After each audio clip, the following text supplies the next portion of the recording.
ആദരണീയനായ പ്രധാനമന്ത്രി നരേന്ദ്രമോദിജി അടക്കം വേദിയിലും സദസ്സിലുമിരിക്കുന്ന വിശിഷ്ട വ്യക്തികളെ, സഹോദരി സഹോദരന്മാരെ, let me begin by paying homage to those who were brutally murdered by terrorists in Pahalgam last month. Their loss reminds us of the urgent need to remain united in defending our nation from anti-national and divisive forces.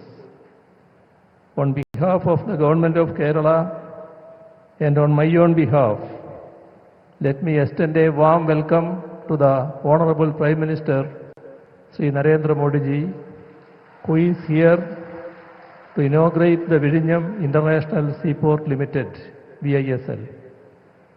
This is a proud moment for all of us, as the commissioning of this port marks the dawn of a modern era. The Honorable Prime Minister's presence makes this occasion even more special and brings great joy to all of us. It also makes us optimistic about the bright future of this seaport. അങ്ങനെ നമ്മൾ ഇതും നേടി. ഇത് കേരളത്തിൻ്റെ ദീർഘകാലമായ സ്വപ്നമാണ്. ആ സ്വപ്ന സാക്ഷാത്കാരത്തിൻ്റെ നിമിഷമാണിത്. എല്ലാ രീതിയിലും അഭിമാനകരമായ നിമിഷം. ഇത് നമ്മുടെ രാജ്യത്തിൻ്റെ ഏറ്റവും പ്രധാനപ്പെട്ട പോർട്ടായി മാറുകയാണ്. അതുകൊണ്ട് തന്നെ രാജ്യത്ത് ഏറ്റവും പ്രധാനപ്പെട്ട പോർട്ട് എന്ന് പറയുമ്പോൾ ലോകത്തെ തന്നെ ശ്രദ്ധിക്കപ്പെടുന്ന പോർട്ടുകളിൽ ഒന്നായി ഇന്ത്യയുടെ ഈ പോർട്ട് മാറുകയാണ്. ഈ പോർട്ടിൻ്റെ നിർമ്മാണം ഈ രീതിയിൽ പൂർത്തിയാക്കുന്നതിന് സഹകരിച്ച എല്ലാവർക്കും ആദ്യമേ തന്നെ കൃതജ്ഞത രേഖപ്പെടുത്തട്ടെ. എല്ലാവരും ഇതുമായി വലിയ തോതിൽ സഹകരിച്ചിട്ടുണ്ട്. നാടിൻ്റെ ഒരുമയും ജനങ്ങളുടെ ഐക്യവുമാണ് നമുക്ക് ഇത്തരം പദ്ധതികൾ പൂർത്തിയാക്കാൻ കഴിയുന്നത്. ഇവിടെ അദാനി ഗ്രൂപ്പ് ഈ പോർട്ടിൻ്റെ നിർമ്മാണ കാര്യത്തിൽ നല്ല രീതിയിലുള്ള സഹകരണമാണ് നൽകിയത്. അവർക്കും ഈ ഘട്ടത്തിൽ കൃതജ്ഞത രേഖപ്പെടുത്തട്ടെ. ആവശ്യമായ എല്ലാ സഹകരണവും പിന്തുണയും നൽകിയ എല്ലാവർക്കും ഈ ഘട്ടത്തിൽ നന്ദി അറിയിക്കാൻ ഞാൻ ഈ അവസരം ഉപയോഗിക്കുക. ഇത് കേവലം ഒരു തുറമുഖ കവാടം തുറക്കലല്ല, മൂന്നാം മിലിനിയത്തിലെ വികസന സാധ്യതകളിലേക്കുള്ള രാജ്യത്തിൻ്റെ മഹാകവാടം തുറക്കലാണ്. ഇന്ത്യയെ സാർവദേശീയ മാരിടൈം വ്യാപാര ലോജിസ്റ്റിക്സ് ഭൂപട ശൃംഖലയിൽ കണ്ണിചേർക്കുന്ന മഹാസംരംഭം. ചരിത്രത്തിൻ്റെ വിസ്തൃതിയിൽ നിന്ന് വിഴിഞ്ഞത്തെ, നമ്മുടെ രാജ്യത്തിൻ്റെ ചരിത്രത്തിൻ്റെ വിസ്മൃതിയിൽ നിന്ന് വിഴിഞ്ഞത്തെ വീണ്ടെടുത്ത് നവീകരിച്ച് വികസിപ്പിച്ചു. സാർവദേശീയ തുറമുഖമാക്കി മാറ്റിയത് കേരളത്തിലെ LDF സർക്കാരിൻ്റെ ഇച്ഛാശക്തിയാണ്, നിശ്ചയദാർഢ്യമാണ്. ഒരുപാട് സവിശേഷതകളുണ്ട്. ആദ്യമായാണ് ഇന്ത്യയിൽ ഒരു സംസ്ഥാനത്തിൻ്റെ മുൻകൈയിൽ ഒരു ബൃഹത് തുറമുഖ നിർമ്മാണം നടക്കുന്നത്. ചെലവിൻ്റെ ഏറിയ ഭാഗവും കേരളമാണ് വഹിക്കുന്നത്. 5686 കോടിയിൽ 5370 കോടി 86 ലക്ഷം, ബാക്കി 2497 കോടി അദാനി വിഴിഞ്ഞം പോർട്ട് പ്രൈവറ്റ് ലിമിറ്റഡാണ് മുടക്കുന്നത്. മൊത്തം 8,686 കോടിയാണ് ഇതിൻ്റെ ചെലവ്. 818 കോടിയുടെ വയബിലിറ്റി ഗ്യാപ്പ് ഫണ്ട് കേന്ദ്രം നൽകുന്നു. ഈ തുറമുഖത്തോടെ $220 ദശലക്ഷം പ്രതിവർഷ രാഷ്ട്ര നഷ്ടം നികന്നു തുടങ്ങുകയായി. 75% കണ്ടെയ്നർ ട്രാൻസ്ഷിപ്മെന്റ് കാർഗോ വിദേശ തുറമുഖങ്ങളിലേക്ക് തിരിച്ചുവിടുകയായിരുന്നു. ഇതുപോലൊരു സൗകര്യം നമുക്കില്ലാത്തതുകൊണ്ട് ഇക്കാലം അത്രയും ഇത് ഇതിലൂടെ അവസാനിക്കുകയാണ്.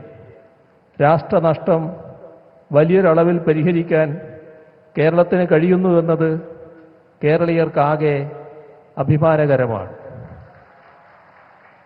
കരാർ പ്രകാരം 2045 മാത്രമേ ഇത് പൂർത്തിയാവേണ്ടതുള്ളൂ.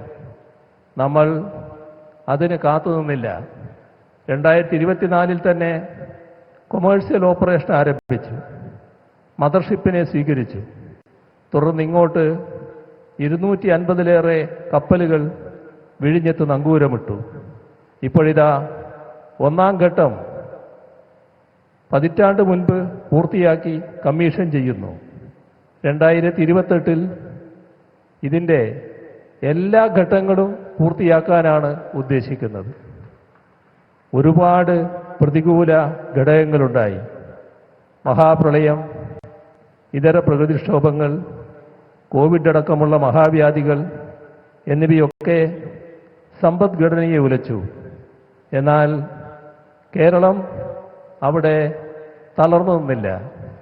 നിർമ്മാണ കമ്പനിയും നല്ല രീതിയിൽ സഹകരിച്ച് മുന്നോട്ട് പോവുക തന്നെയാണ് ഉണ്ടായത്.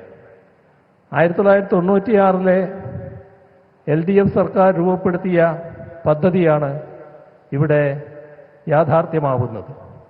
ഇടക്കാലത്ത് പദ്ധതി അനിശ്ചിതത്വത്തിലായിരുന്നു. പദ്ധതി പഠനത്തിനായി 2009 ഇന്റർനാഷണൽ ഫിനാൻസ് കോർപ്പറേഷനെ നിയോഗിച്ചു. 2010 ടെൻഡർ നടപടികളിലേക്കും കടന്നു. പക്ഷേ കേന്ദ്രം ആ ഘട്ടത്തിൽ അനുമതി നിഷേധിച്ചു. തുടർന്നുള്ള ഘട്ടം പദ്ധതിക്കായുള്ള മനുഷ്യച്ചങ്ങലകൾ അടക്കമുള്ള പ്രക്ഷോഭങ്ങളുടേതായിരുന്നു. 2015 ഒരു കരാറുണ്ടായി. എന്നാൽ പല തലങ്ങളിലുള്ള വിമർശനങ്ങൾ അത് നേരിട്ടു.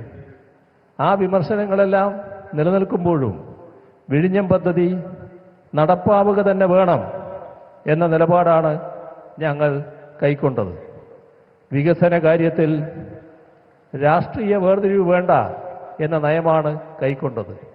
അതുപ്രകാരമാണ് 2016 അധികാരത്തിൽ വന്നതിനെ തുടർന്നുള്ള ഘട്ടത്തിൽ ബൃഹത് തുറമുഖമായി വിഴിഞ്ഞം വളരുന്നതിനുള്ള നിലപാടുകൾ എടുത്തത്.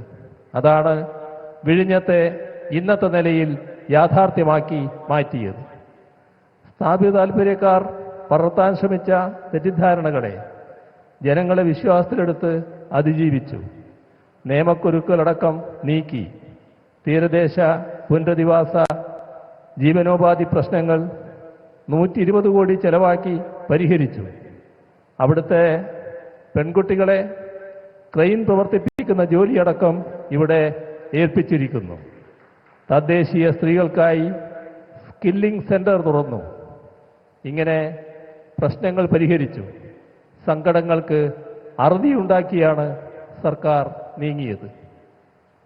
5000-ലധികം തൊഴിലവസരങ്ങളാണ് ഈ തുറമുഖത്തിന്റെ ഭാഗമായി നേരിട്ട് ലഭ്യമാകുന്നത്. കൂടുതൽ പേർക്ക് ഇത് പ്രയോജനകരമാകുന്നു എന്ന് ഉറപ്പുവരുത്തുകയാണ്. കേരളത്തിന്റെ അതിനപ്പുറം ഇന്ത്യയുടെ ആകെ വികസനത്തെ ഈ തുറമുഖം വലിയ തോതിൽ ഭദ്രമാക്കുമെന്ന കാര്യത്തിൽ സംശയമില്ല. On behalf of the people of Kerala, I once again express our sincere gratitude to the Honorable Prime Minister for visiting our state to dedicate the landmark project to the nation. I also extend my congratulations to the Adani Group for executing this mission with excellence. Thank you all.